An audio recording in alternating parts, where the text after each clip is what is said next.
Economics Hindi medium. तो देखो मैंने बताया था निर्धनता के बारे में, और मैंने कौन सी निर्धनता अब तक बता दी थी, सापेक्ष। सापेक्ष निर्धनता वो होती है जब हम किसी एक वर्ग की दूसरे वर्ग के साथ क्या करते हैं, तुलना करते हैं। एक देश की दूसरे देश के साथ क्या करते हैं, तुलना करते हैं। एक व्यक्ति की दूसरे व्यक्ति के साथ क्या की जाती है, तुलना। तो तुलना करने पर जो व्यक्ति गरीब दिखाई देता है वो निर्धनता का शिकार है। लेकिन एक निर्धनता ऐसी है जिसे दूसरे देशों से कोई मतलब नहीं होता। कुल मिलाकर एक ऐसी निर्धनता जिसके अंदर हम तुलना नहीं करते। यहां पर क्या है, हमारे पास है ना एक लिमिट होती है, एक निर्धनता रेखा होती है। क्या होती है, एक निर्धनता रेखा। इसको इंग्लिश में बोलते हैं पॉवर्टी लाइन। नाम से पता चल रहा है पॉवर्टी लाइन। ये डिसाइड करेगी कि कौन सा व्यक्ति पुअर है, और ये डिसाइड करेगी कि कौन सा व्यक्ति पुअर नहीं है। फॉर एग्जाम्पल, मैंने एक लाइन डिसाइड कर दी, एक निर्धनता रेखा डिसाइड कर दी, 1000 रुपए पर मंथ का खर्च। अगर एक व्यक्ति एक महीने में 1000 रुपए नहीं खर्च करता है, मान लो वो 900 रुपए खर्च करता है, तो उस स्थिति में उसको क्या बोला जाएगा, गरीब। लेकिन अगर उसका महीने का खर्चा 1000 रुपए से ज्यादा है, मान लो 1100 रुपए, तो उस केस में उसको गरीब नहीं बोला जाएगा। तो ऐसी निर्धनता जिसके अंदर हम किसकी सहायता से निर्धनता का पता लगाते हैं, निर्धनता रेखा की सहायता से।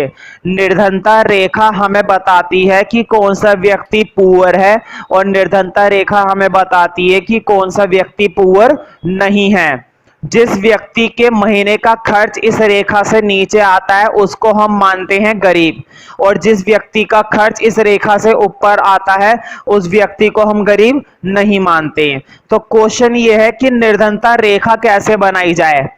ये मत सोचना 1000 रुपए होती है निर्धनता रेखा, ये तो मैंने अपनी तरफ से 1000 रुपए का एग्जाम्पल दे दिया है। शहरों में और गांवों में ये निर्धनता रेखा अलग अलग होती है। शहर की स्थिति में निर्धनता रेखा अलग होती है, और गांव की स्थिति में निर्धनता रेखा अलग होती है। क्वेश्चन ये कि ये निर्धनता रेखा कैसे बनाई जाती है, निर्धनता रेखा कैसे बनाई जाती है, ठीक है। तो स्टैट्स की बुक में एक टॉपिक, एक चैप्टर है मेजर्स ऑफ डिस्पर्जन, परिक्षेपण के माप। तो परिक्षेपण के माप के अंदर है ना एक टॉपिक आएगा लॉरेंज कर्व। क्या बोला जाता है, Lorentz curve. Lorentz curve, Lorentz curve एक ऐसा मेथड होता है जो किसी भी देश के अंदर क्या बनाता है, निर्धनता रेखा।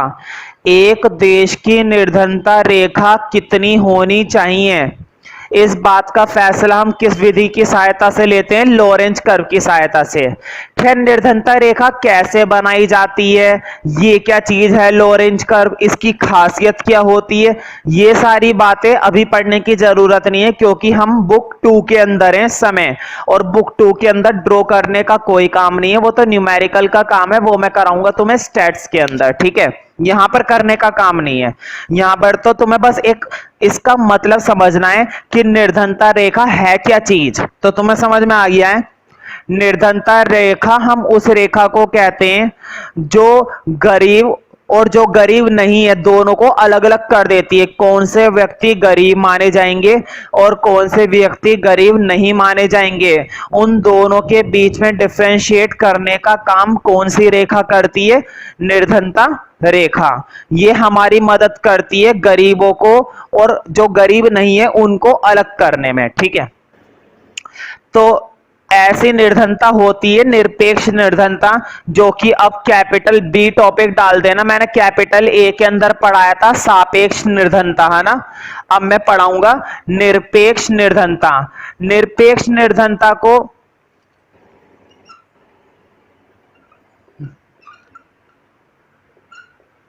इंग्लिश में बोला जाता है एब्सोल्यूट पॉवर्टी।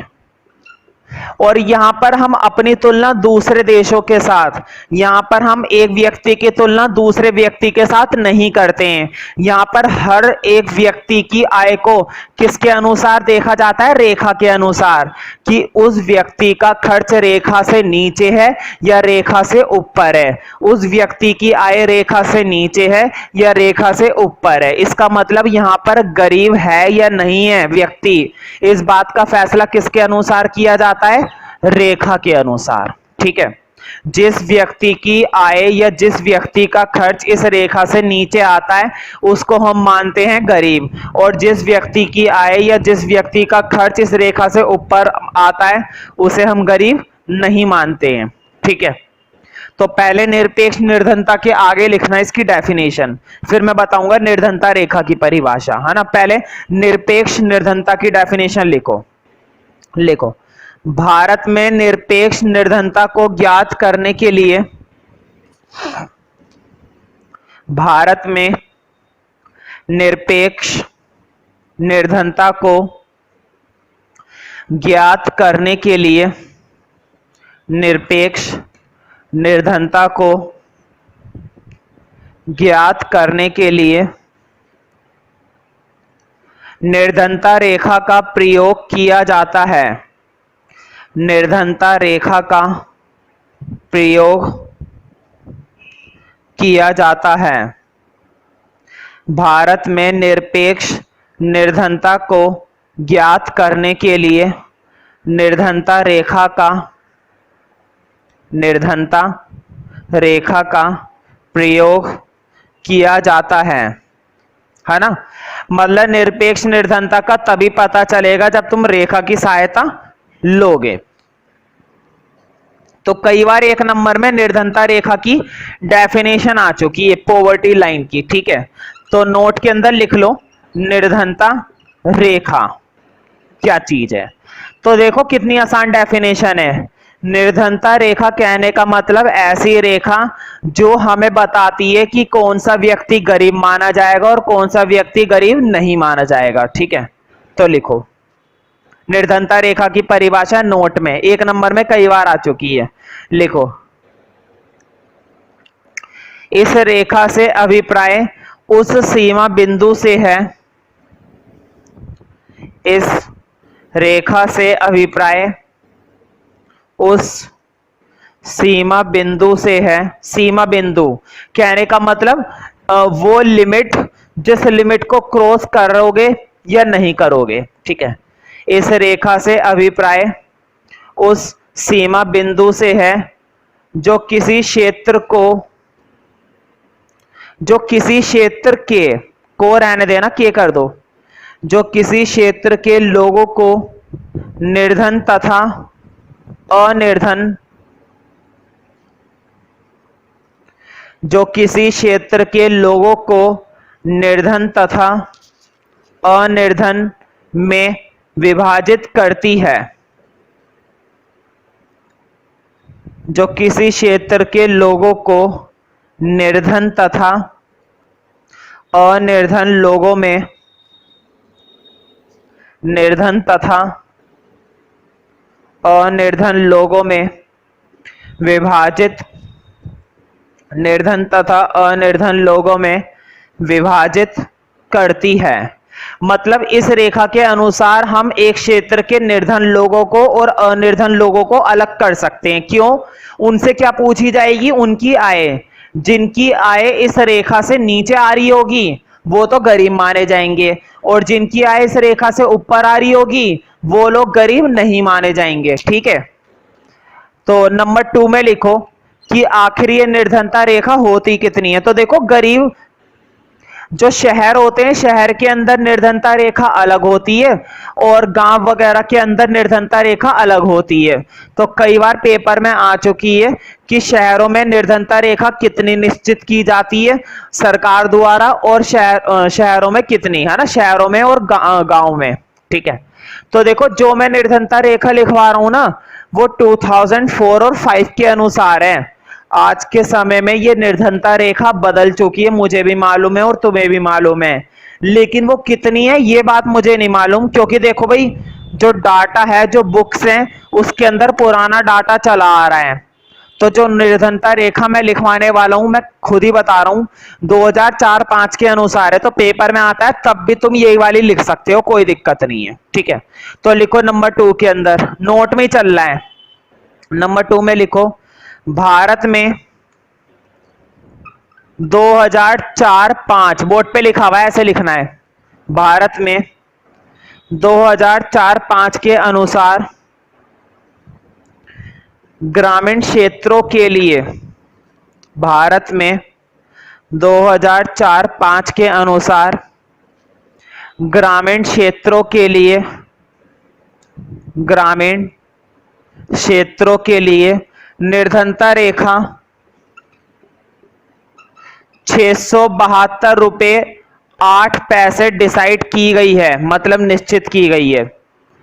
भारत में 2004-5 के अनुसार ग्रामीण क्षेत्रों के लिए निर्धनता रेखा,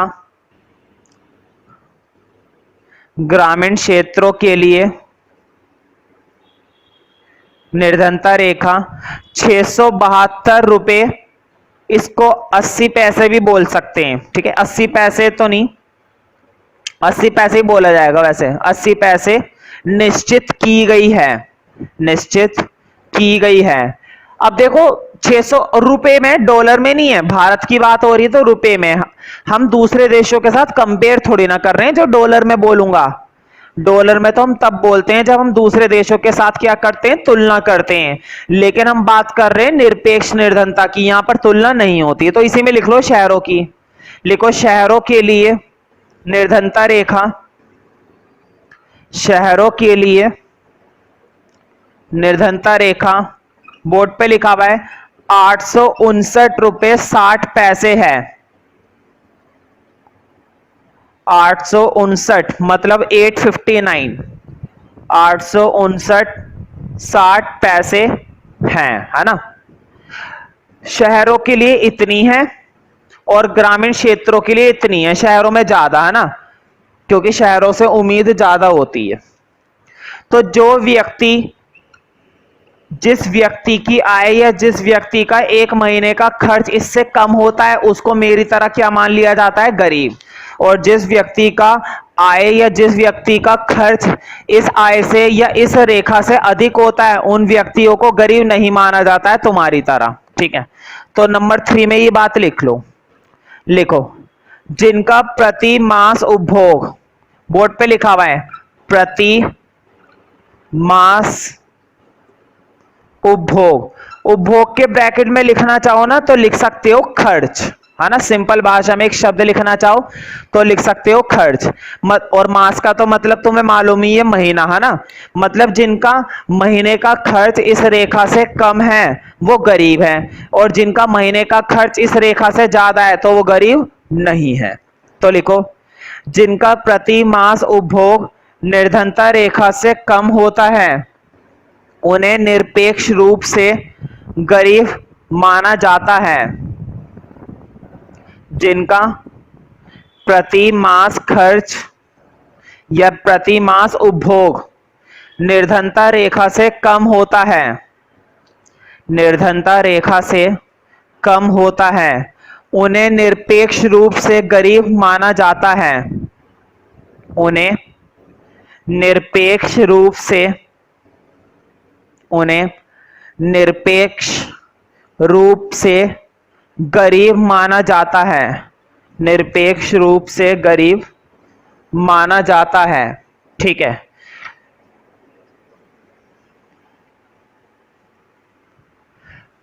तो आखिर निरपेक्ष निर्धनता क्या होती है, सापेक्ष निर्धनता क्या होती है, निर्धन किसे कहते हैं और किसे निर्धन नहीं कहते हैं, निर्धनता रेखा क्या होती है, सारी बातें पता चल गई।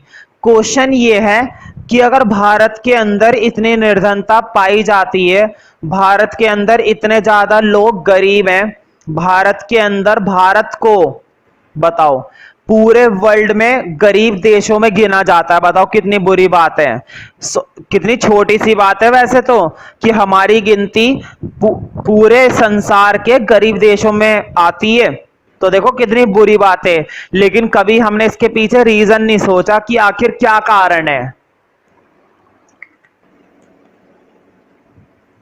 भारत में अगर इतनी निर्धनता है तो निर्धनता के क्या कारण है ना? नहीं सोचा ना? सोचो फिर, लिखो हेडिंग, निर्धनता के कारण, कोजेस। तुम्हें मालूम है? पहले तो मुझे बताओ, क्या निर्धनता एक समस्या है या फायदा है? चलने दो, नहीं ना, समस्या है भाई। निर्धनता हमारे देश की समस्या है। बताओ, किसी समस्या का अगर कारण पता चल जाए कि हाँ ये दिक्कत हो रही थी और इसकी वजह से हो रही थी, तो तुम उस वजह को खत्म कर दोगे ना, उस कारण को खत्म कर दोगे, उस कोज को खत्म कर दोगे तुम। लेकिन पहले कारण भी तो पता चलने चाहिए। अगर तुम्हें कारण ही नहीं पता चल रहे हैं तो क्या वो खत्म हो पाएगी समस्या? नहीं, है ना? तो देखो, निर्धनता दुनिया भर की पाई जाती है, जिसके दो कारण है हमारे देश के। एक बात तो तुम मानोगे, इतने समय से मैं तुम लोगों को इको पढ़ा रहा हूं, 2-3 महीने हो गए। एक बात तो तुम्हें माननी पड़ेगी कि हमारे देश के अंदर जो आय का बंटवारा होता है, हमारे देश के अंदर आय का जो बंटवारा होता है, मतलब जो वितरण होता है, वितरण समझते हो ना? वितरण का मतलब वही होता है डिस्ट्रीब्यूशन, बंटवारा। मुझे बताओ, आय का बंटवारा समान रूप से होता है? नहीं, समान रूप से नहीं होता। बताओ, क्या चपरासी को और डॉक्टर को और इंजीनियर को और सर्जेंट को सबको 5-5 लाख रुपए मिलते हैं एक दिन के? नहीं मिलते। किसी को पूरे महीने में 10,000 मिलते हैं, किसी को 1 मिनट में, किसी को 1 घंटे में, है ना? तो सबका बंटवारा अलग अलग होता है, मतलब आय का बंटवारा कैसा होता है? असमान। और मुझे बताओ, होना चाहिए ना? खुद ही सोचो, एक हॉस्पिटल के अंदर एक चपरासी है, वॉचमैन है, उसके तो 10,000 ही बनते भाई, उसको 10 लाख रुपए दोगे? एक महीने गेट पर खड़े होने के उसको क्या तुम 10 लाख रुपए दोगे? नहीं भाई, इतनी मेहरबानी ठीक नहीं है। और एक सर्जेंट इतनी मेहनत करता है, इतनी पढ़ाई करता है, रातों को खूब बैठ बैठ के पढ़ाई करता है। आजकल कौन करता है बैठ बैठ कर पढ़ाई? तुम लोग तो समझते हो, ठीक है? तो वो इतनी पढ़ाई करता है तो उसको तो मिलने भी चाहिए, है ना? तो ये मत सोचना मैंने ये बोला है कि आय का वितरण जो होता है वो असमान होता है, तो ये गलत बात है। नहीं, गलत बात नहीं है, असमान होना भी चाहिए, लेकिन साथ ही साथ क्या होना चाहिए? न्याय संगत। क्या न्याय संगत होता है? न्याय संगत तो नहीं होता। ये बात तो बहुत ही ज्यादा गलत है कि एक व्यक्ति को 1 घंटे में कम से कम 1.5-2 लाख रुपए मिल जाते हैं एक ऑपरेशन के, और जहां एक चपरासी पूरे महीने भर 10 या 12,000 रुपए काम करता है। ये तो गलत बात है, ये तो नाइंसाफ वाली बात है, बिल्कुल, है ना? तो आय का बंटवारा मैं कह जरूर रहा हूं असमान, लेकिन मेरा मतलब ये मत लगाना असमान का कि सबको बराबर मिले। सबको बराबर की बात नहीं कर रहा, सबको न्याय पूर्वक दिलाने की बात कर रहा हूं। तो एक कारण तो ये है, जिसको जितना मिलना चाहिए ना, उसको उतना नहीं मिल पाता है, मिल ही नहीं पाता है। और यही से शुरुआत होती है निर्धनता की। अगर मुझे मिलने चाहिए एक दिन में 40 रुपए, लेकिन मुझे मिल रहे हैं 10 रुपए, तो मैं क्या माना जाऊंगा? गरीब, क्योंकि मुझे मेरी मेहनत का उचित धन नहीं मिल रहा है। एक रीजन तो ये है, इसको मैं एक्सप्लेन नहीं करूंगा क्योंकि ना तो तुम्हारी बुक के अंदर इसका एक्सप्लेनेशन दे रखा है आय के बंटवारे का, और ना ही मैं करूंगा, लेकिन मैंने तुम्हें इतना समझा दिया, ठीक है? एक रीजन और है। देखो, अब तुम्हें ना 3 शब्द समझने। एक तो होती है, देखो, एक तो होती है विकसित अर्थव्यवस्था, लिखना नहीं है, केवल समझो। एक होती है विकसित अर्थव्यवस्था, एक होती है विकासशील अर्थव्यवस्था, और एक होती है अल्प विकसित अर्थव्यवस्था। अल्प विकसित, developed economy, developing economy, under develop economy, ठीक है? ये अनडेवलप्ड। देखो, विकसित मतलब, डेवलप्ड मतलब कि हमारा अमेरिका पूरी तरह से डेवलप्ड है, हर तरह की टेक्नोलॉजी, हर तरह का संसाधन, हर तरह की तकनीक, हर तरह की ऊर्जा, हर तरह का स्रोत उसके देश में अवेलेबल है, क्योंकि वो एक डेवलप्ड इकोनॉमी है। America, Russia. हमारा देश वैसे तो विकासशील देशों में आता है। हमारा देश किन देशों में आता है? विकासशील। मैं ये नहीं कह रहा कि हमारा देश विकास नहीं कर रहा, कर रहा है, विकासशील है। विकासशील में उन देशों को शामिल करते हैं जिनमें विकास चल रहा है, अभी पूरा नहीं हुआ है। जिस समय पर हमारा विकास पूरा हो जाएगा तब हम भी किसकी तरह बन जाएंगे? अमेरिका की तरह विकसित बन जाएंगे, विकासशील। हम नई नई तकनीकें खोजने में लगे हुए हैं, हम नए नए ढंग से एग्रीकल्चर को करने की कोशिश कर रहे हैं, हम आधुनिक से आधुनिक चीजों को बनाने की कोशिश कर रहे हैं। मतलब हम अभी भी क्या करने में लगे हुए हैं? विकास चल रहा है। और अल्प विकसित वो होता है जहां पर अभी विकास की शुरुआत हुई नहीं है, जहां पर अभी विकास की शुरुआत नहीं हुई है। तो देखो, हमारे देश के अंदर विकासशील और अल्प विकसित ये दोनों ही खासियत पाई जाती हैं, लेकिन अभी मैं बात करूंगा अल्प विकसित की। कुछ क्षेत्र ऐसे हैं, कुछ एरिया ऐसा है भारत का, कुछ फील्ड ऐसी है जहां पर अभी तक हमने विकास करना शुरू करा ही नहीं है। बहुत सारी हैं। मुझे बताओ, हमारा देश विकास कर रहा है, लेकिन क्या उतनी तेजी से विकास कर रहा है जितना अमेरिका? नहीं। उस स्थिति में हम कैसे माने जाएंगे? अल्प विकसित। हम क्या माने जाएंगे? अल्प विकसित। तुम जानते हो कि बच्चों के लिए शिक्षा कितनी जरूरी है ना भाई? मैं इतना बढ़िया काम कर रहा हूं, बच्चों के लिए शिक्षा बहुत जरूरी है। सरकार भी खर्च करती है। हर साल कितने नए स्कूल खोले जाते हैं, पुराने स्कूलों में टीचर्स लगाए जाते हैं, स्कूलों में पढ़ाई करवाई जाती है। लेकिन मुझे बताओ, हर एक साल के अंदर जबरदस्त तरीके से क्या बढ़ जाती है? जनसंख्या। ये सबसे बड़ी दिक्कत है भारत की। सबसे बड़ी दिक्कत ये है, गरीबी ये उत्पन्न करती है, जनसंख्या ये उत्पन्न करती है, मुद्रास्फीति ये उत्पन्न करती है, हर एक चीज तो ये दिक्कत कर रही है। जनसंख्या इतनी ज्यादा है कि अस्पतालों में लोगों का इलाज कर पाना मुश्किल है। लोगों इतने ज्यादा बढ़ते जा रहे हैं, उनको रोजगार दिलाना बड़ा मुश्किल है। हर साल इतना नया बच्चा आ जाता है, उनको शिक्षा दिलाना बड़ा मुश्किल है। सोचो, ये सिर्फ और सिर्फ किसकी वजह से हो रहा है? जनसंख्या की वजह से। तो क्यों ना जनसंख्या को ही कंट्रोल करें, आधी चीजें तो अपने आप ठीक हो जाएंगी। खैर, हमारी बातें तो करने लायक हैं। तो कुल मिलाकर निर्धनता का एक बड़ा कारण तो यही है कि आय का वितरण असमान रूप से होता है। दूसरा एक बड़ा कारण है कि हमारी अर्थव्यवस्था अल्प विकसित अर्थव्यवस्था मानी जाती है। मैं मानता हूं कि हमारी अर्थव्यवस्था विकासशील अर्थव्यवस्था भी है, लेकिन वो तो अब हुई है ना विकासशील। हमने विकास करना शुरू कर दिया है। वैसे जब नियोजन आए थे 1951 में, और जब 1991 में आर्थिक सुधार आए, याद है ना? अभी अभी हम करके आए चैप्टर 6 के अंदर आर्थिक सुधार। तो जब आर्थिक सुधार हमने करे और आर्थिक नियोजन करा, उसके बाद से हमारे देश ने विकास करना शुरू कर दिया है। लेकिन निर्धनता तो अभी भी है। इसका मतलब ये हुआ कि हमारा देश कहीं ना कहीं कैसी अर्थव्यवस्था में शामिल होता है? अल्प विकसित अर्थव्यवस्था। हेडिंग डाल दो निर्धनता के कारण, और इसी तरह से एरो बनाकर ये दोनों रीजन लिखो, जैसे मैंने बोर्ड पर बना रखा है।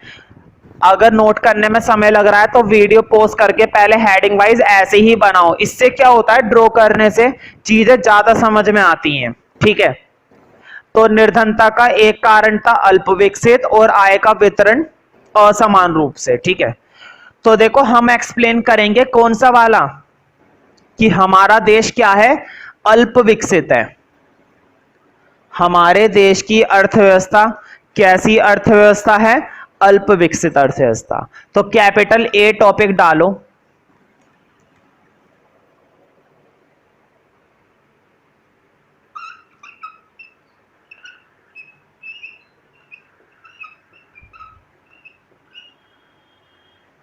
अल्प विकसित अर्थव्यवस्था। आखिर क्यों हम इतने अल्प विकसित है? क्यों हमारा विकास पूरा नहीं हो पा रहा है? देखो अल्प विकसित का मतलब यहां पर दो तरह से समझना, तुम ये बात तो अच्छे से जानते हो कि भारत इतना बुरा भी नहीं है कि अल्प विकसित बोला जाए लेकिन मुझे यहां पर इसलिए बोलना पड़ रहा है भारत को अल्प विकसित। वैसे तो भारत आज के समय में विकासशील देशों में एक है, अल्प विकसित मत बोलो इसे। मैं कौन सा हेडिंग एक्सप्लेन करने वाला हूं? निर्धनता। और निर्धनता जरूरत से ज्यादा केवल कौन से देशों में पाई जाती है? अल्प विकसित। जो अल्प विकसित होते हैं मतलब जिनका विकास पूरा हुआ ही नहीं है या चल रहा है। ठीक है, तो लिखो पहला रीजन है इसका अल्प विकसित होने का कि आखिर हमारा देश क्यों अल्प विकसित है। तो लिखो विकास की, बताओ विकास की दर ज्यादा होगी या कम होगी? लिखो विकास की कम दर, मतलब विकास हो तो रहा था। देखो बोर्ड पे, विकास को बोलते हैं डेवलपमेंट। डेवलपमेंट हो रही है, डेवलपमेंट हो रही है लेकिन बहुत ही कम। निर्धनता तो खत्म नहीं हो रही फिर भी, है ना? तो ऐसे डेवलपमेंट का क्या फायदा? तो लिखो भारत में पंचवर्षीय योजनाओं के दौरान, तुम्हें मालूम है ना भारत में पंचवर्षीय योजनाओं की मैंने बात करी थी चैप्टर 2 के अंदर आर्थिक नियोजन में। तुम्हें यह भी बात मालूम होगी कि पंचवर्षीय योजनाओं के दौरान विकास दर बढ़ी तो थी। मैंने बताया था किसी भी देश के विकास की दर को हम किससे मेजर करते हैं? जीडीपी से। इसका मतलब मैंने बता रखा है ना तुम्हें, ग्रॉस डोमेस्टिक प्रोडक्ट मतलब सकल घरेलू उत्पाद। ये एक देश के अंदर बनाया जाने वाला टोटल उत्पाद होता है, कुल उत्पादन। मुझे बताओ अगर कुल उत्पादन लोग ज्यादा बनाएंगे तो उन लोगों को आय मिलेगी, आय मिलेगी तो गरीबी कम हो जाएगी, है ना? लेकिन सकल घरेलू उत्पाद में वृद्धि तो हुई थी लेकिन उतनी नहीं जितनी होनी चाहिए। नियोजन से फायदा तो हुआ था लेकिन उतना नहीं जितना हमने सोचा था। ठीक है, तो लिखो भारत में पंचवर्षीय योजनाओं के दौरान सकल घरेलू उत्पाद की दर, बोर्ड पे लिखा हुआ है सकल घरेलू उत्पाद। भारत में पंचवर्षीय योजनाओं के दौरान सकल घरेलू उत्पाद की दर, सकल घरेलू उत्पाद की दर लगभग 5% रही है। लगभग 5% रही है। मतलब कितनी तेजी से उत्पादन बढ़ा था? बस कुल 5%। बताओ बाकी 95% का क्या हुआ? 5% रही है। लिखो लेकिन पता है देखा जाए कायदे से देखा जाए तो एक देश के लिए 5% की दर बढ़ना, एक देश के लिए 5% की दर बढ़ना ये एक अच्छी बात है और ये एक बड़ी बात भी है। तो देखो बड़ी बात है 5%, लेकिन मुझे बताओ विकास तो चलो हो रहा है, 5% से ही सही हो तो रहा है, लेकिन जरा सोचो 5% पूरे देश के अंदर उत्पादन बढ़ा, 5% हर चीज में वृद्धि हुई और पूरी देश की साथ साथ क्या बढ़ रही है तुम्हें मालूम है? जनसंख्या। भाई भारत के अंदर नहीं मानते लोग वाक जनसंख्या, उस समय जनसंख्या की दर थी 2%। विकास हो रहा था लेकिन जनसंख्या भी बढ़ रही थी। मुझे बताओ इतने परसेंट की डेवलपमेंट हुई और 2% क्या बढ़ गई? पॉपुलेशन बढ़ गई। तो नेट फायदा पड़ा ही कितना पूरे देश को? भाई 5% माना कि विकास हुआ, मैं मानता हूं 5% का क्या हुआ? विकास हुआ। 2% की तो क्या बढ़ गई? जनसंख्या बढ़ गई। तो मुझे बताओ पूरे देश को नेट फायदा हुआ कितने का? सिर्फ 3% का, है ना? ये तो गलत बात है। लेकिन किसकी वजह से नुकसान हुआ? जनसंख्या की वजह से। अगर थोड़ा सा जनसंख्या को कंट्रोल कर लिया जाए तो उस केस में ये जो 5% का विकास हुआ है ना, ये पूरा का पूरा विकास पूरे देश में फैलता। लेकिन 5% का इफेक्ट सिर्फ कितना मिल पाया हमें? हमें सिर्फ नेट इफेक्ट मिल पाया 3%। तुम खुद ही सोचो, अगर एक फैमिली के अंदर 5 लोग हैं खाने के लिए और एक बंदा है कमाने वाला, उसको सैलरी मिलती है 10,000। ध्यान से सुनना, बहुत ही बड़ी एग्जांपल दूंगा मैं। एक फैमिली के अंदर 5 लोग हैं जिनमें से एक बंदा कमाता है, मतलब 4 लोग उस पर क्या है? डिपेंड है। चारों लोग किस पर डिपेंड है? उसी पर। कितने रुपए कमा के लाता है ये महीने में? 10,000 रुपए। महीने में कितने कमा के लाता है? 10,000 रुपए। इसमें बढ़ गई वृद्धि, इसकी इनकम है ना बढ़कर 12,000 रुपए हो गई। अच्छी बात है। बताओ, विकास की बात नहीं है भाई? छोटे लेवल पर ही सही, एक व्यक्ति के लेवल पर ही सही, विकास तो वो आया ना, इसके लिए आय बढ़ गई। कहते नहीं यार तुम्हारा प्रमोशन हो गया, अच्छी बात है, चलो आगे तरक्की और करो, तरक्की है ना, विकास। तो देखो 12,000 है ना, लेकिन उसी साल के दौरान इसकी फैमिली में 7 मेंबर हो गए इसको हटा करके, मतलब 3 बंदे और जोड़े। तुम्हें मालूम है, मानता नहीं है आजकल कोई। अब मुझे बताओ, पहले 4 लोग डिपेंड थे, अब इसी पर कितने लोग डिपेंड हो जाएंगे? 3 लोग और डिपेंड हो गए। तो मुझे बताओ, क्या आय बढ़ने का कुछ खास फायदा हुआ? कुल 2,000 रुपए बढ़े थे, लेकिन 3 बच्चे या 3 मतलब जो भी है, 3 लोगों की जनसंख्या और बढ़ गई।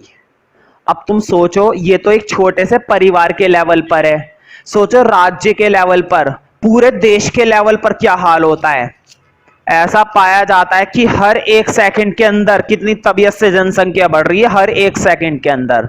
तो कितनी बड़ी बात है ना। तो उस समय भी यही हुआ था, विकास 5% हो रहा था, लेकिन देश की जनसंख्या कितने प्रतिशत हो रही थी? 2%। तो पूरा नेट इफेक्ट मिली कितना पाया? सिर्फ 3% का। नेट इफेक्ट कितने का है? 3% का। ठीक है, तो लिखो सकल घरेलू उत्पाद की दर लगभग 5% रही है। लिखो, लेकिन जनसंख्या में वृद्धि की दर, जनसंख्या में वृद्धि की दर 2% रही है।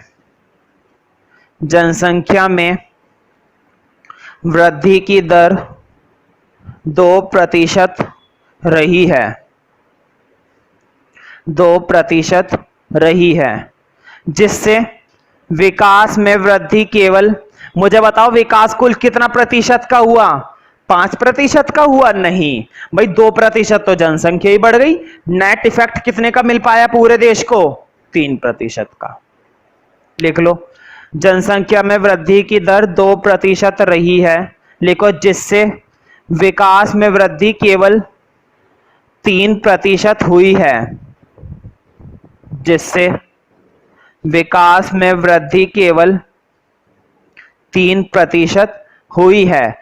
अगर ये जनसंख्या में वृद्धि नहीं होती ना, तो ये 5% का फायदा पूरे देश को मिलता, पूरे देश को मिलता।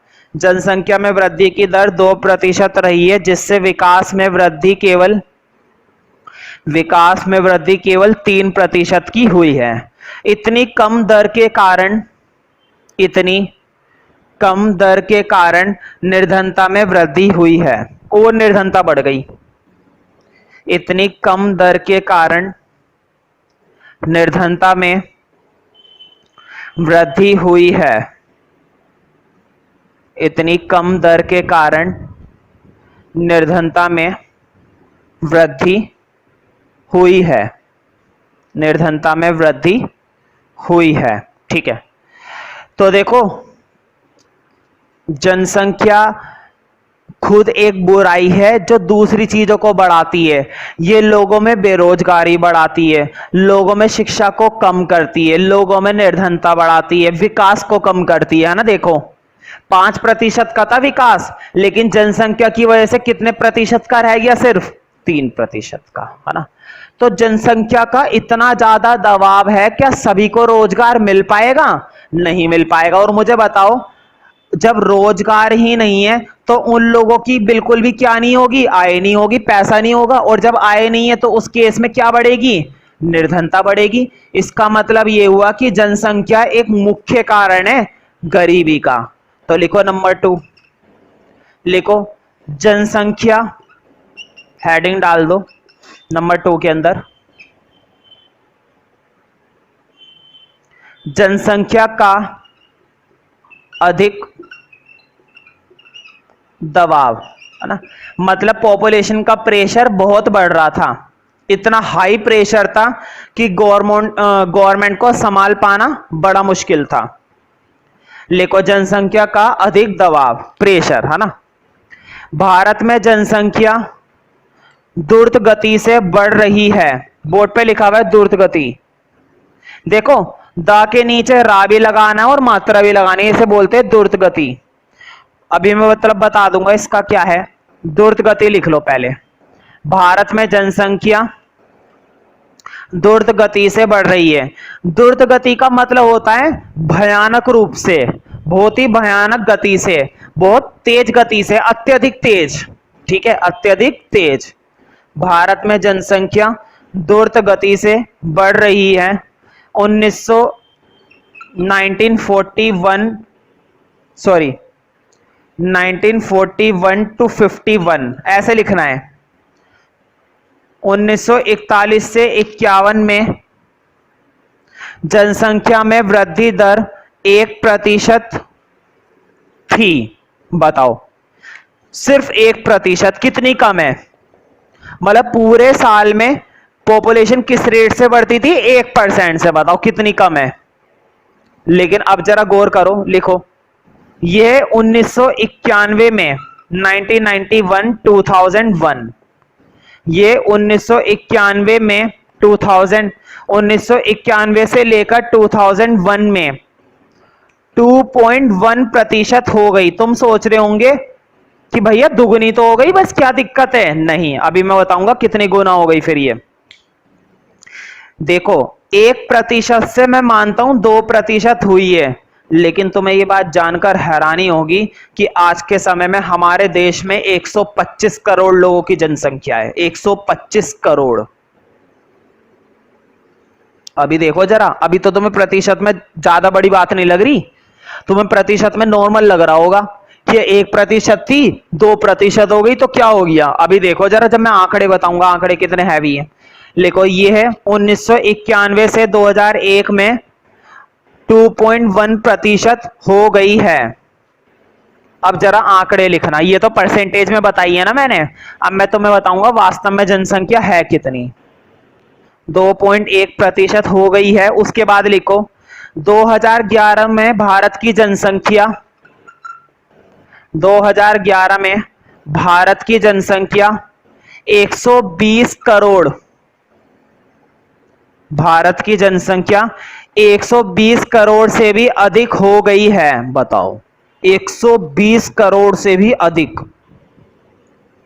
2011 में भारत की जनसंख्या 120 करोड़ से भी अधिक हो गई है। 120 करोड़ से भी अधिक हो गई है, हो गई है। और तुम्हें मालूम है आज के समय में जो रेट है हमारा 2016-2017 का, ठीक है, 2016-17 के दौरान ये जनसंख्या 125 करोड़ है। मतलब 5 साल के अंदर 5 करोड़ की जनसंख्या में वृद्धि। बताओ 5 साल के अंदर,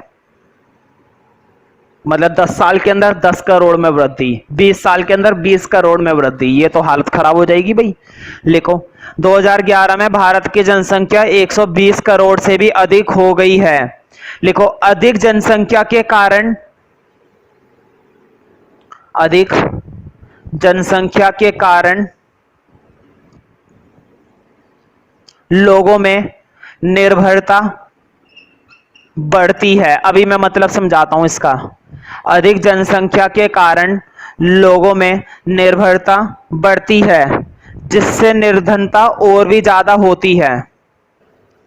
अधिक जनसंख्या के कारण लोगों में निर्भरता, निर्भरता कभी निर्धनता लिख दो, लोगों में निर्भरता बढ़ती है, जिससे निर्धनता और भी अधिक हो जाती है। जिससे निर्धनता और भी अधिक हो जाती है। ठीक है, जिससे निर्धनता और भी अधिक हो जाती है।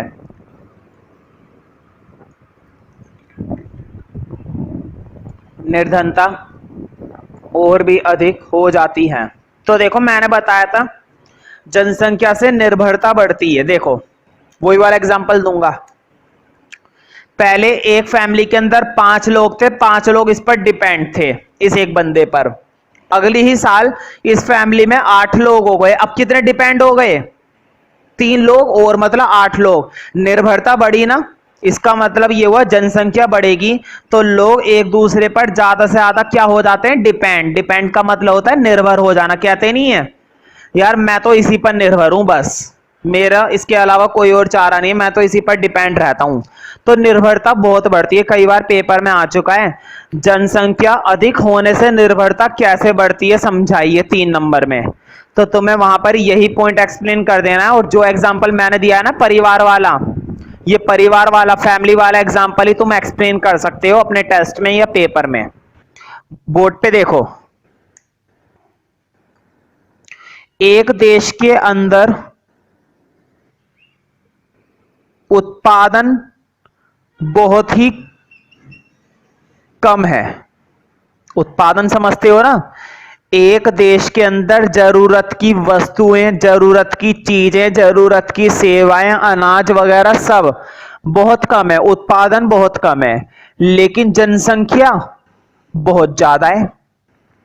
उत्पादन बहुत कम है, जनसंख्या बहुत ज्यादा है। तो मुझे बताओ जो उत्पादन है क्या उसे हम महंगा करके बेचेंगे या नहीं बेचेंगे?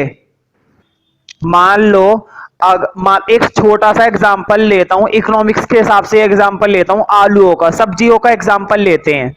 अक्सर तुम्हें ये एग्जांपल देखने को मिलता है रियल में। मुझे बताओ अगर पीछे से आलू का स्टॉक बहुत कम आ रहा है, पीछे से का मतलब पीछे से जहां से भी उत्पादन आ रहा है वहां से आलू बहुत कम हो रहा है, आलू का उत्पादन देश में बहुत कम हो रहा है, तो बताओ रातों रात आलू क्या हो जाएगा? महंगा हो जाएगा। बताओ प्याज में ये सब देखने को मिलता है हमें, है ना? प्याज के अंदर अक्सर हमें ये चीजें देखने को मिलती है। इसका मतलब ये हुआ कि जनसंख्या बढ़ती जा रही है, बढ़ती जा रही है, लेकिन उत्पादन बढ़ नहीं रहा है। उत्पादन क्या होता जा रहा है? कम। तो जो उत्पादन है वो अपने आप ही क्या होता चला जाएगा? महंगा। लेकिन इको में महंगे को महंगा नहीं बोलते, क्या बोलते? स्फीतिक। याद है ना? मुद्रास्फीति। तो लिखो तीसरी। तो देखो तुमने एक चीज गौर करी, एक बुराई की वजह से दूसरी बुराई, दूसरी बुराई की वजह से तीसरी बुराई, और तीसरी बुराई की वजह से चौथी बुराई। विकास कम हुआ था, विकास की वजह से उत्पादन कम। उत्पादन कम हो रहा है लेकिन जनसंख्या बढ़ रही है, इसलिए जो उत्पादन है उसी उत्पादन को क्या करके बेचना पड़ रहा है? महंगा। महंगा मतलब महंगाई, ये भी तो बुराई है। लिखो अब तीसरी, लिखो स्फीतिक दबाव। स्फीतिक दबाव, दबाव का मतलब होता है प्रेशर। बताओ पूरे देश के अंदर महंगाई का प्रेशर बढ़ेगा या नहीं बढ़ेगा? बोलो महंगाई का प्रेशर बढ़ेगा या नहीं बढ़ेगा? बढ़ेगा ना? तो महंगाई और तेजी से बढ़ेगी। देखा, जनसंख्या बढ़ रही है, उत्पादन कम हो रहा है, तो जो उत्पादन है उसी उत्पादन को हम क्या करके बेचेंगे? महंगा। ठीक है, अक्सर ऐसे ही होता है। अगर पीछे से प्याज का स्टॉक बहुत ही कम आ रहा है तो प्याज के रेट अपने आप ही बढ़ जाते हैं, है ना? लिखो उत्पादन की कम दर तथा जनसंख्या की अधिक दर के कारण, उत्पादन की कम दर तथा जनसंख्या की अधिक दर के कारण, जनसंख्या की अधिक दर के कारण भारतीय अर्थव्यवस्था, अधिक दर के कारण भारतीय भारतीय अर्थव्यवस्था स्फीतिक दबाव के जाल में फंस जाती है। बोर्ड पे लिखा हुआ है स्फीतिक दबाव। स्फीतिक दबाव के जाल में फंस जाती है। उत्पादन की कम दर तथा जनसंख्या की अधिक दर के कारण भारतीय अर्थव्यवस्था स्फीतिक दबाव के जाल में, जाल शिकंजा है ना, जाल में फंस जाती है। मतलब पूरे देश में क्या हो जाती है? महंगाई। अगर जनसंख्या बढ़ती जा रही है, बढ़ती जा रही है और उत्पादन उतना ही है, तो वही उत्पादन महंगा मिलेगा सभी को, है ना। फंस जाती है। भारत में वस्तुओं की कीमतों में लगातार वृद्धि होती है। भारत में वस्तुओं की कीमतों में लगातार भारत में वस्तुओं की कीमतों में लगातार वृद्धि होती है। मुझे बताओ, जब वस्तुएं महंगी होती चली जाएंगी तो अमीर पर तो इसका कोई असर नहीं पड़ेगा, है ना। अमीर तो अमीर है भाई, वो तो खरीद लेगा, वो तो कितनी भी महंगी हो जाए खरीद लेगा। या फिर ये मैं कहता हूं असर पड़ेगा तो कम पड़ेगा, लेकिन सबसे ज्यादा असर किस पर पड़ेगा भाई? निर्धन लोगों पर। गरीब और भी ज्यादा क्या हो जाएंगे? गरीब हो जाएंगे। मान लो अगर एक व्यक्ति एक महीने में अपने घर के गुजारे के लिए 1,000 रुपए कमाता है और 1,000 रुपए में से 600 रुपए उसका खाने में चला जाता है, अनाज वगैरह में, और तुम्हें मालूम है चाहे अनाज कितना भी महंगा हो जाए एक व्यक्ति खाएगा ही खाएगा भाई, सीधी बात है। बंदा मेहनत कर रहा है तो मेहनत किसके लिए कर रहा है? जोड़ने के लिए नहीं कर रहा। सबसे पहली जरूरत होती है कि इंसान अपना क्या भरेगा? पेट। तो भाई पेट भरने के लिए खर्च तो करेगा ही करेगा। तो निर्धन और निर्धन हो जाएगा, है ना, महंगाई के कारण, जिसकी वजह से निर्धनता और फैलेगी। तो लिखो, भारत में वस्तुओं की कीमतों में लगातार वृद्धि होती है। लगातार वृद्धि होती है। इसका सबसे ज्यादा प्रभाव निर्धन लोगों पर पड़ता है। इसका सबसे ज्यादा प्रभाव निर्धन लोगों पर पड़ता है। सबसे ज्यादा प्रभाव निर्धन लोगों पर पड़ता है ना। मतलब निर्धन लोग तो भाई वैसे ही गरीब है, और महंगाई होगी और गरीबी हो जाएगी। ठीक है, चौथा लिखो। देखो, निर्धनता का एक कारण तो ये था कि हर जगह क्या बढ़ती जा रही है? महंगाई हो रही है। दुनिया भर की एक देश के अंदर क्या फैलती जा रही है? महंगाई। लेकिन एक कारण और है। देखो, पहली बात तो ये है, चलो ठीक है, निर्धनता है, हमने भी माना कि निर्धनता है, देश के अंदर गरीबी है, मैं मानता हूं। लेकिन अगर तुमसे पूछा जाए कि कैसी गरीबी है, तो तुम कहोगे गरीबी जरूर है सर, लेकिन हमारे देश की गरीबी खत्म हो जाती है। एक साल के अंदर अंदर अगर कोई बंदा गरीब होता है तो वो मेहनत करके अपने दम पर क्या हो जाता है? अमीर हो जाता है, पैसा कमा लेता है। मतलब निर्धनता क्या हो जाती है? खत्म हो जाती है। भाई सीधी बात है। एक बंदे एक बंदा था, गरीब था, उसको नौकरी पर लगवा दिया गया, साल भर उसने मेहनत करी, पैसे कमाने लगा, क्या अब भी निर्धन माना जाएगा? नहीं माना जाएगा, है ना। तो निर्धनता खत्म हो जाएगी, लेकिन तब जब उसको क्या मिलेगा? क्या मिलेगा तब उसको? रोजगार।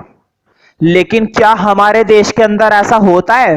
क्या देश के प्रत्येक व्यक्ति को रोजगार आसानी से मिल पाता है या नहीं मिल पाता है? नहीं मिल पाता है ना। इसका मतलब ये हुआ कि हमारे देश के अंदर जो निर्धनता पाई जाती है वो लंबे समय के लिए होती है। हमारे देश में 1947 में भी निर्धनता थी, 1960 में भी गरीबी थी, 2000 के डिकेड में भी गरीबी थी, और आज भी गरीबी है। इसका मतलब हमारे देश के अंदर जो निर्धनता पाई जाती है वो है चिरकालिक। लिखो अगला हेडिंग, चिरकालिक। चिरकालिक बेरोजगारी। हमारे देश में बेरोजगारी है, लेकिन कैसी? चिरकालिक, जिसकी वजह से हमारे देश में और भी ज्यादा क्या फैलती है? निर्धनता। चिरकालिक का मतलब लिखना चाहो ना तो हिंदी में सिंपल भाषा वाला वर्ड लिख लो, लिखो लंबे समय के लिए। मतलब ऐसी बेरोजगारी जो लंबे समय तक रहती है। तुम्हें याद होगा मैंने कृषि वाले चैप्टर में पढ़ाया था छिपी हुई बेरोजगारी। अगर एक जमीन का टुकड़ा है जहां पर 10 लोगों की जरूरत है और वहां पर तुमने कितने लोग लगा रखे हैं जबरदस्ती के 13 लोग, तो मुझे बताओ बाकी के जो 3 लोग हैं क्या वो वाक्य में उत्पादन कर रहे हैं? देखो, एक भूमि के टुकड़े पर ज्यादा से ज्यादा कितने लोग ठीक तरह से काम कर सकते हैं? 10 लोग। तुमने जबरदस्ती के यहां पर 13 लोग लगा दिए। कितने लोग लगा दिए? 13। तो मुझे बताओ 10 लोगों की जगह थी और तुमने 13 लोग लगा दिए, बाकी के 3 लोग सही मायने में क्या माने जाएंगे? बेरोजगार। दिखने में तो लगेगा कि 13 लोग काम कर रहे हैं, नहीं, लेकिन 13 लोग काम नहीं कर रहे हैं। सही मायने में काम तो 10 लोगों का ही हो रहा है। वो बाकी के 3 लोग किस बेरोजगारी के शिकार है?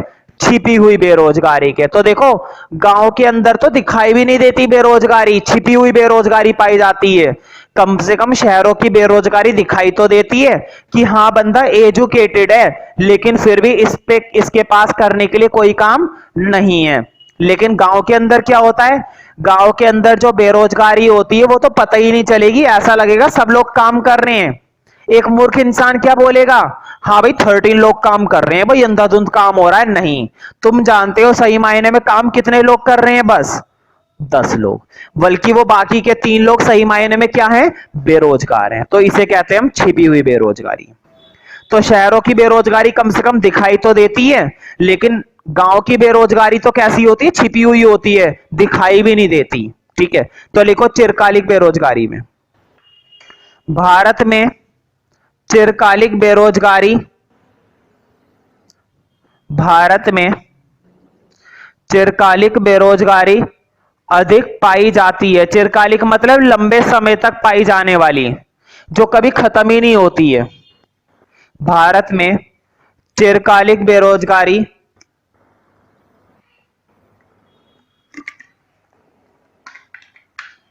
पाई जाती है। चिरकालिक बेरोजगारी पाई जाती है। ठीक है, लिखो कृषि में छिपी बेरोजगारी, कृषि में छिपी बेरोजगारी, कौमा शहरी बेरोजगारी से भी, कृषि में छिपी बेरोजगारी, कृषि में छिपी बेरोजगारी, कौमा शहरी बेरोजगारी से भी बदतर होती है। बदतर मैं लिख देता हूं, बत्तख मत लिख देना बोर्ड पे, देखो बदतर, बत्तख मत लिख देना। बदतर का मतलब होता है और बुरी। गांव की बेरोजगारी शहरों से भी ज्यादा बुरी है। क्यों? गांव में तो दिखता है कि हाँ बंदा ये काम नहीं करता, दिख रहा है, लेकिन गांव में क्या हो रहा है? गांव में तो काम सारे कर रहे हैं, लेकिन फिर भी वो बेरोजगार है। क्यों? क्योंकि उनमें कौन सी बेरोजगारी है? छिपी हुई बेरोजगारी, पता ही नहीं चलेगी। एक आम इंसान को, एक गांव वाले को तो यही लगेगा कि हाँ भाई हमारे 13 के 13 लोग काम कर रहे हैं, जबकि सही मायने में काम कितने लोगों का हो रहा है? बस 10 लोगों का। समझ रहे हो ना? तो वहां पर छिपी हुई बेरोजगारी हमारी शहरी बेरोजगारी से भी ज्यादा बुरी होती है। कृषि में छिपी बेरोजगारी, कौमा शहरी बेरोजगारी से भी बदतर होती है। बोर्ड पे लिखा हुआ है बदतर, बदतर होती है। बेरोजगारी की समस्या निर्धनता का मुख्य कारण है ना? क्योंकि अगर रोजगार मिल जाए तो गरीबी खत्म हो जाए, लेकिन रोजगार है ही नहीं हमारे देश के अंदर, रोजगार है ही नहीं। बेरोजगारी की समस्या निर्धनता का एक मुख्य कारण है। बेरोजगारी की समस्या निर्धनता का एक मुख्य कारण है, एक मुख्य कारण है। मुझे बताओ, सोच समझ कर बताना, अगर लोगों को रोजगार दिलवाया जाए तो रोजगार के बदले उन लोगों को क्या मिलेगी? आय, पैसा मिलेगा ना भाई, आय मिलेगी। आय मिलेगी तो इससे उनकी गरीबी मतलब कि निर्धनता खत्म होगी या नहीं होगी? होगी ना, गरीबी खत्म हो जाएगी, निर्धनता खत्म हो जाएगी। क्वेश्चन ये है कि रोजगार कैसे मिलेगा? रोजगार मिलेगा देशों के अंदर अगर नए नए तरह के क्या खोले जाएंगे, उद्योग। देश के अंदर नए नए तरह के क्या खोले जाएंगे, कारखाने। देश के अंदर सरकार नए नए तरह के क्या करेगी, काम करवाएगी, लोगों को क्या दिलवाएगी, रोजगार दिलवाएगी। लेकिन इतना कुछ करने के लिए क्या होना चाहिए हमारे देश के पास, पूंजी।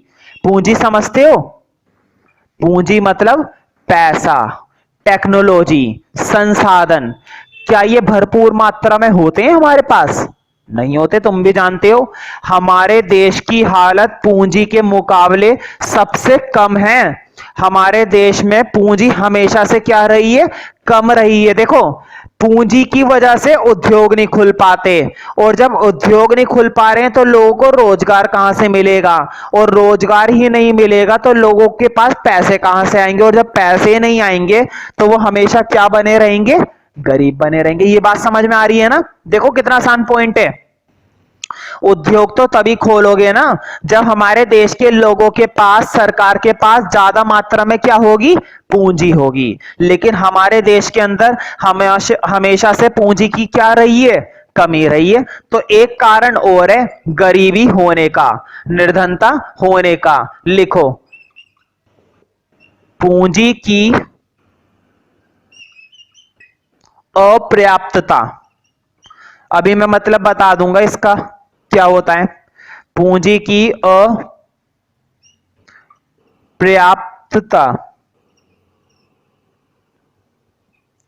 अपर्याप्तता, ठीक है। इसका मतलब होता है इनएडिक्वेट, इनएडिक्वेसी, इनएडिक्वेसी।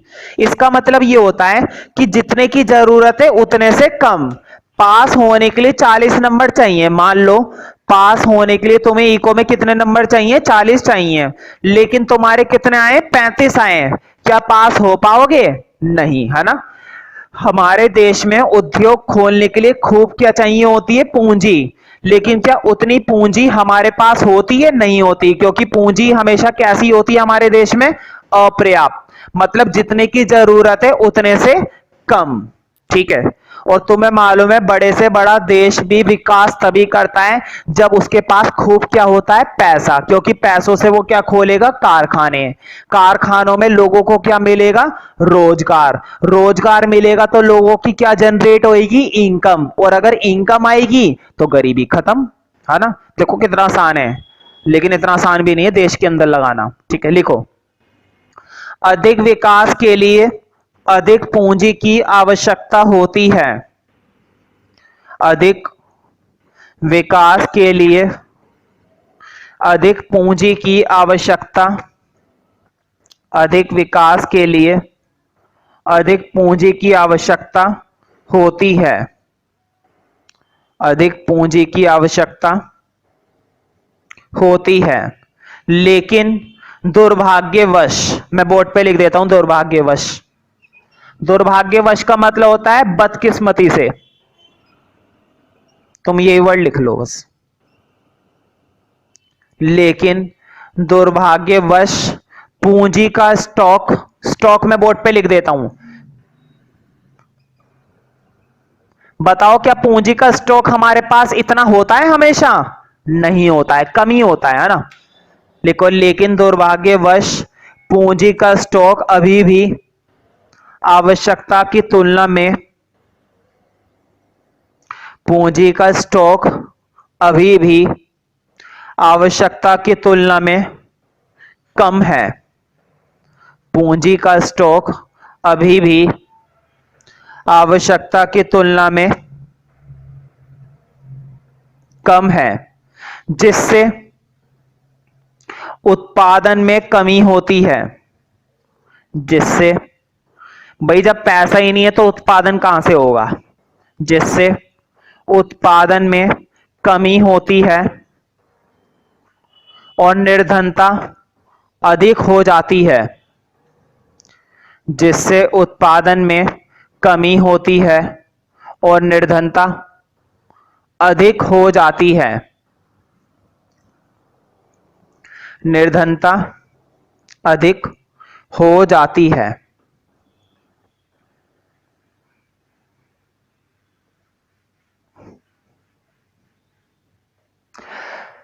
तो देखो ये कुछ रीजन थे निर्धनता के होने के।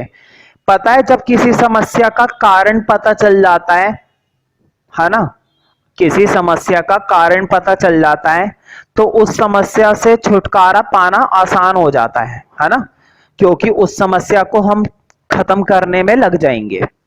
ये ऐसी तो होता है? या फिर कारण पता चल गया और तुम कुछ भी नहीं कर रहे हो, ऐसा होता है? नहीं, है ना। तुम्हें क्या चाहिए कि तुम उस कारण को खत्म करो, यानी कि तुम उस समस्या का क्या करो, समाधान, उपाय करो। तो देखो उपाय सभी मिलकर करते हैं, देश भी मिलकर करेगा और सरकार भी मिलकर करेगी। ठीक है, देश भी मिलकर करेगा और सरकार भी मिलकर करेगी, क्योंकि तुम भी जानते हो निर्धनता को खत्म करना सिर्फ सरकार के हाथ में नहीं है और निर्धनता को खत्म करना सिर्फ हमारे हाथ में नहीं है। ये पूरे देश के अंदर फैलने वाली ऐसी समस्या है जिसमें सरकार और हम दोनों मिलकर काम करेंगे तब बात बनेगी। एक एग्जांपल देता हूं, सरकार क्या हर तरह के व्यक्ति को कंपनी में जॉब दिलवा सकती है? नहीं भाई, उस बंदे को शिक्षित तो हमें ही करना पड़ेगा ना।